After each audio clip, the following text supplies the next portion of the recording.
शाम में एक वक्त ऐसा था क्या, जो चेयरमैन है वक्फ बोर्ड के, वो आपके पार्टी में आपके साथ काम कर चुके हैं। और अभी जो हाल ही में मुंबई में जो ऑफिस का उद्घाटन हुआ, और तो आप वक्फ बोर्ड पर गुस्से में क्यों है?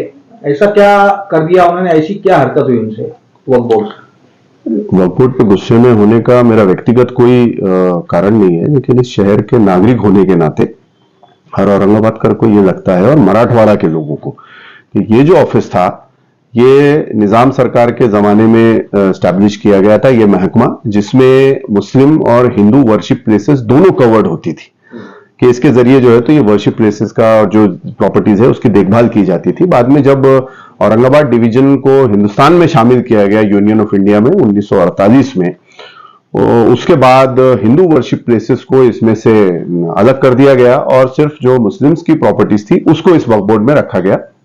बाद में 1960 में जब महाराष्ट्र कायम हुआ और महाराष्ट्र में औरंगाबाद डिवीजन को लिया गया, तो उस वक्त ये फिर कई दिन तक ये जो है ये मराठवाड़ा वक्फ बोर्ड के नाम से ही जाना जाता था, क्योंकि इस इलाके को निजाम के जमाने से मराठवाड़ा ही कहा जाता था। और उसके बाद में फिर ये तय पाया कुछ दिनों के बाद कि महाराष्ट्र के दीगर जिलों के अंदर भी वक्फ की प्रॉपर्टीज हैं, इसीलिए इसको महाराष्ट्र वक्फ बोर्ड में तब्दील कर दिया गया। लेकिन ऑफिस जो है वो औरंगाबाद में ही हमेशा रहा, क्योंकि अगर आप देखें तो महाराष्ट्र में जितनी प्रॉपर्टीज हैं वक्फ की, उसमें से जहां तक मेरा ख्याल है कि लगभग 2/3 प्रॉपर्टीज यानी 66%, 67% के ऊपर प्रॉपर्टीज मराठवाड़ा में हैं। बाकी दीगर जिलों में आती हैं, जो वेस्टर्न महाराष्ट्र, कोकण और जलगांव डिवीजन, मुंबई, ये सारा जो इलाका आता है उसमें सिर्फ अराउंड 30-35% के ऊपर प्रॉपर्टीज नहीं आती। लगभग 2/3 प्रॉपर्टीज मराठवाड़ा में, इसीलिए इसका ऑफिस हमेशा यहां रहा। और इतने साल तक आराम से लोग आते रहे जाते रहे, कभी किसी ने कोई तकलीफ की, ऐसे कोई कंप्लेन नहीं की, और इसीलिए यहां रहा क्योंकि मराठवाड़ा में क्योंकि प्रॉपर्टीज ज्यादा है तो लोगों को आने के लिए ये सेंटर पड़ता है। इवन आपके विदर्भ एरिया है वहां से भी लोगों को आने के लिए नजदीक पड़ता है, मुंबई काफी दूर पड़ता है। अब ये एक अचानक एक डिमांड ये बीजेपी के आने के बाद उठने लगी कि ये जो है इसको ऑफिस को बॉम्बे शिफ्ट कर देना चाहिए, तो इस पे औरंगाबाद के मुख्तलिफ लोगों ने वक्तन फवक्तन आवाज उठाई कि ये नहीं होना चाहिए। अब परसों मैं बॉम्बे में था, तो वहां मुझे एक पत्रिका देखने को मिली जिसके अंदर ये था कि एक महाराष्ट्र वक्फ बोर्ड का ऑफिस का उद्घाटन मुख्यमंत्री और बाकी उसमें दीगर लोगों के नाम थे, सारे नेताओं के, वो है। मैंने उसको सोशल मीडिया पे भी डाला और ये किया, तो उसमें ये जवाब आया कुछ नेताओं की तरफ से कि ये सिर्फ रीजनल ऑफिस है। तो मेरा ये सवाल था उसमें कि अगर ये रीजनल ऑफिस है तो ये जो पत्रिका है इनविटेशन कार्ड, उसमें रीजनल ऑफिस का जिक्र क्यों नहीं है? इसमें डायरेक्ट सीधा सीधा महाराष्ट्र वक्फ बोर्ड के ऑफिस का उद्घाटन मुख्यमंत्री, उप मुख्यमंत्री और बाकी सारे मिनिस्टर्स और पार्लियामेंट के जो हमारे मेंबर हैं, बाकी जो चेयरमैन है, ये सबके उसमें नाम है, सारे नेताओं के, सीईओ के, इनके उनकी सभी के नाम है। तो उसमें ये क्यों नहीं वाजे किया गया कि ये एक रीजनल ऑफिस है या डिवीजन का ऑफिस खुल रहा है? लेकिन उसमें तो ये सीधा ऑफिस का उद्घाटन कर रहे हैं वहां पे सीएम। दूसरी चीज उसमें एक जो देखने के लिए बड़ी अफसोसनाक रही कि उसमें औरंगाबाद की जगह उन्होंने संभाजी नगर नाम लिखा है, जबकि आप लोग सब जानते हैं कि यह मामला इस वक्त कोर्ट में प्रलंबित है, चाहे वो डिवीजन डिस्ट्रिक्ट का हो चाहे सिटी का हो। गवर्नमेंट ने तानाशाही तरीके से, मनमानी तरीके से भले जीआर्स निकाल दिए या नोटिफिकेशन निकाल दिए, लेकिन ये सारे नोटिफिकेशंस और जो गेजेट्स हैं ये सब कोर्ट में चैलेंज्ड है, जिसमें अभी कोर्ट में जो डिस्ट्रिक्ट डिवीजन का मामला है वो रिजर्व फॉर ऑर्डर किया हुआ, उसमें बहस हो चुकी है। सिटी की बहस अभी चल रही है, जिसकी 6 दिसंबर अगली फिर एक तारीख रखी गई है। ऐसी सूरत में वक्फ बोर्ड को ऐसी क्या मुसीबत आन पड़ी थी कि उन्होंने जो है वो नए नाम का उपयोग उसमें किया। मुझे लगता है मेरे साथ साथ औरंगाबाद शहर से प्यार करने वाले और औरंगाबाद के हर बाशिंदे को ये वक्फ बोर्ड की पत्रिका पढ़कर बहुत ही मायूसी हुई होगी। एक तो जो मेन ऑफिस यहां से हिलाने का उन्होंने जो कार्ड बनाया, इनविटेशन कार्ड, वो, और दूसरा जिस तरीके से औरंगाबाद का नाम जो गवर्नमेंट तब्दील कर देना चाहती है वो नाम लिखा गया, ये दोनों चीजें काफी अफसोसनाक हैं और मुझे लगता है कि ये नहीं होना चाहिए। नहीं, आपकी डिमांड है क्या एक्चुअल? आप चाहते हैं कि ये चीजें रद्द की जाए कि औरंगाबाद का ऑफिस यहाँ पर ही रहे, औरंगाबाद में ही रहे ऑफिस ये, तो आप ये डिमांड करते हैं सरकार से? बिल्कुल हमारी ये डिमांड है और मेरी कई यहाँ के सियासी और समाजी जो कारकुन हैं, जो लोग हैं, उनसे मेरी बातचीत हुई। उनका यही कहना था कि आने वाले दिनों के अंदर वो ये मुतालबा सरकार से और जो अथॉरिटीज है उनसे करेंगे कि ऐसा अगर कोई भी प्रपोजल आपने इंटरनल भी मूव किया है तो उसको तुरंत आप रोकें और उसको कैंसिल करें। ये जो ऑफिस है वक्फ बोर्ड का, ये औरंगाबाद में ही रहना चाहिए। और एक दूसरी बात भी ये निकल के आई, एक हमारी डिमांड और रही है कि आपने डिक्लेयर तो किया कि आपने लेबर कॉलोनी, इतनी बड़ी एक जो बस्ती थी उसको आपने सारी डिमोलिश किया, वो जमीन को आपने खाली रखा है 1 साल से, और इतनी आनन फानन में वो सारा तोड़ा गया। वहां इनका ये सामने आया था प्रपोजल कि हम वहां नागपुर के जैसा एक सचिवालय, एक असेंबली का जो है वो कर रहे हैं, जैसे अधिवेशन करते हैं, पिछले बार 1 दिन का इन्होंने किया था। तो मराठवाड़ा के लिए एक ऑफिस ये बनाने वाले हैं यहाँ पे।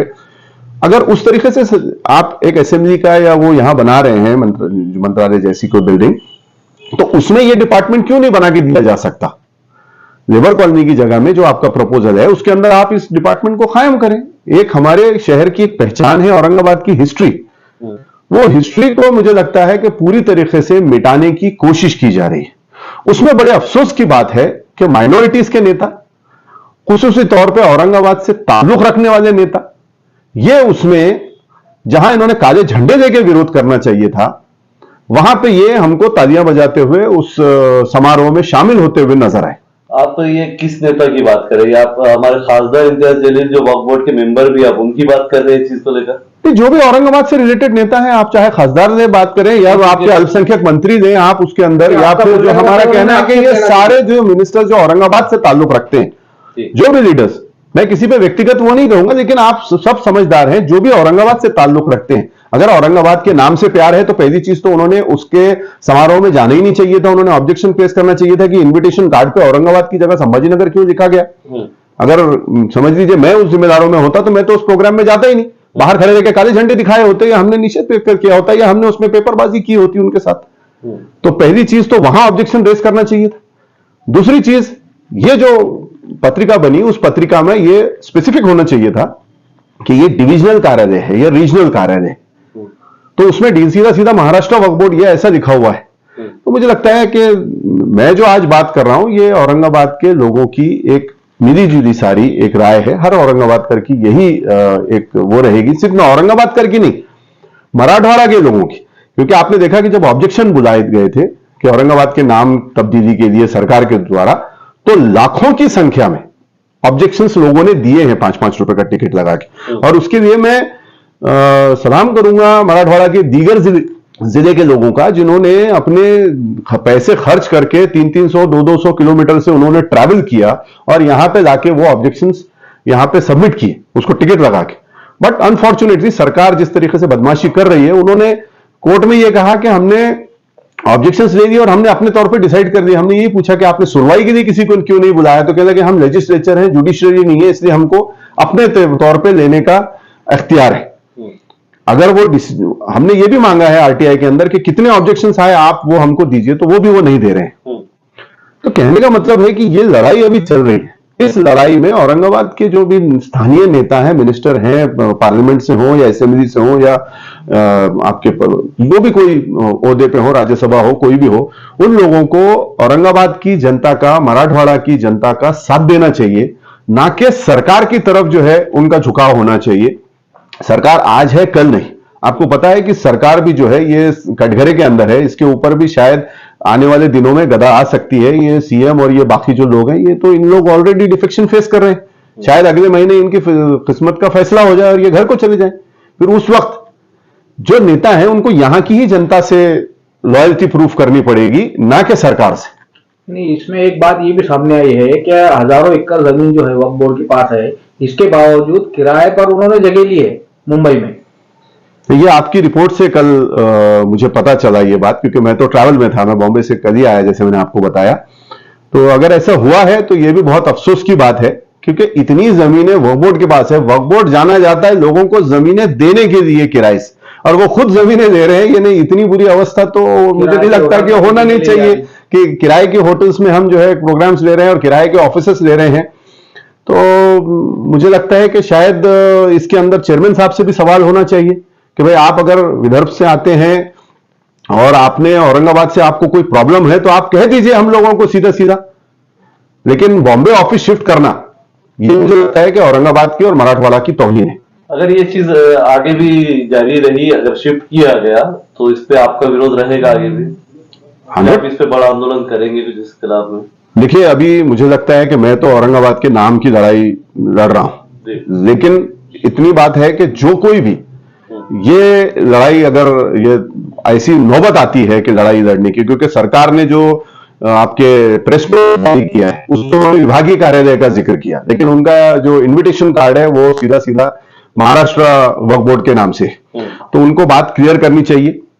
और ऐसी अगर कोई नौबत आती है तो जो कोई भी इसमें लड़ाई लड़ेगा मैं उनके साथ खड़ा रहूंगा। आपके फेसबुक पेज पे हमारे खासदार इम्तियाज जलील साहब ने आपने जो ये पोस्ट किया था उस पर रिप्लाई भी दिया, उस पर भी उन्होंने बताया कि ये रीजनल ऑफिस है। हाँ, उन्होंने कहा, तो मैंने उसमें यही रिप्लाई किया कि आपका ये इनविटेशन कार्ड जो है इसमें महाराष्ट्र लिखा है। उम्मीद करते हैं कि इस बात का आने वाले दिनों में खुलासा होगा और औरंगाबाद का ऑफिस ये बिल्कुल नहीं हिलाया जाएगा। इस बात को सभी मिलकर सुनिश्चित करें, ये हमारी उम्मीद रहेगी।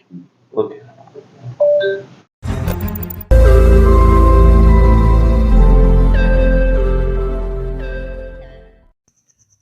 रोज नई खबरों को देखने के लिए हमारे औरंगाबाद समाचार चैनल को सब्सक्राइब कीजिए और नोटिफिकेशन पाने के लिए हमारे बेल आइकन को दबाइए ताकि हर खबर की नोटिफिकेशन आपको मिलती रहे।